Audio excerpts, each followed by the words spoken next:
Israeli na mikoa kama 5. Ungependa kuijua?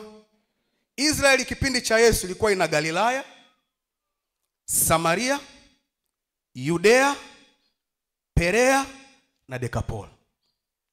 Perea hautaiona sana kwenye Biblia kwa sababu inazungumzwa kama ng'ambo za Jordan, ambapo mzee Yohana Mbatizaji ni kama alikuwa anatokea huko. Galilaya ni moja ya mkoa wa Israeli unaopatikana kaskazini. Na maana ya neno Galilaya ni mji wa mataifa. Wasiria walipouteka, baadaye Israeli waliurudisha. Jamani, amen. Wagalilaya walidharauliwa kwa rafudhi zao.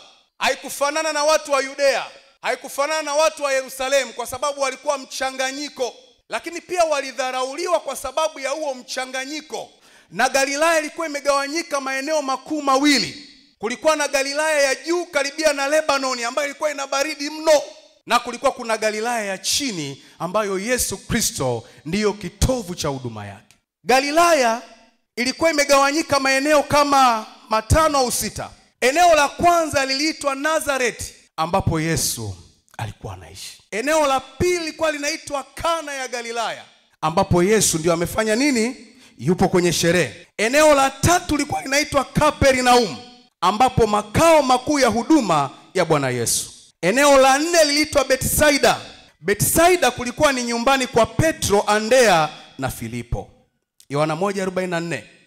Lakini eneo la 5 liliitwa Nain ambapo kuna muujiza ulifanyika. Mama mjane ambaye mwanae alikufa, Yesu akafika kwenye geti la Nain.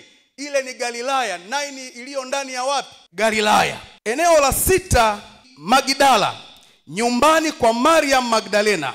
Na eneo la 7 ni Tiberia, mji ambao ulikuwa ni kitovu cha utawala wa Kirumi. Tabia za watu wa Galilaya. Watu wa Galilaya walikuwa ni wenye bidii sana, wakarimu sana na majasiri. Lakini pia pamoja na bidii yao walikuwa wafugaji. Ni tofauti na watu wa Yudea na maeneo mengine. Lakini hawa watu wa Galilaya walikuwa waaminifu sana. Walikuwa tayari kumsikiliza Yesu na kupokea anachokiongea. Ndiyo maana ruti nyingi za Yesu zilikuwa Galilaya. Jamani, amen.